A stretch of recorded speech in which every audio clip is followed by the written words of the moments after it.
எஜமானி, என்னுடைய மாமியார் நாளை ஊரிலிருந்து வருகிறார். இதோ அவருக்கு பிடித்தமான சமையல் வகைகளின் லிஸ்ட். சமையல்காரன் இதை தினமும் தானே சமைக்கிறாமா?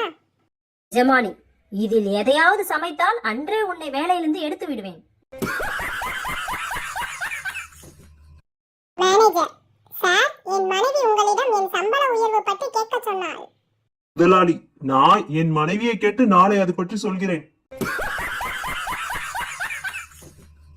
மனைவி, ஏன் நான் பாட ஆரம்பித்தவுடன் வெளியில் போய் நின்று விடுகிறீர்கள்?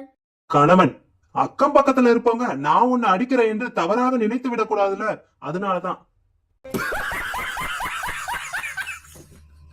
ரமேஷ், உன் மனைவி சமையல் அறையில் அதிக நேரம் இருப்பாள் என்று சொன்னாலே, அப்படியானால் உன் மனைவி சமையல் மிக பிரமாதமாக இருக்கும். சுரேஷ், அதெல்லாம் எங்கள் வீட்ல ஒண்ணுமில்ல. போன் சமையல் அறையில் இருக்கிறது, அதனாலதான்.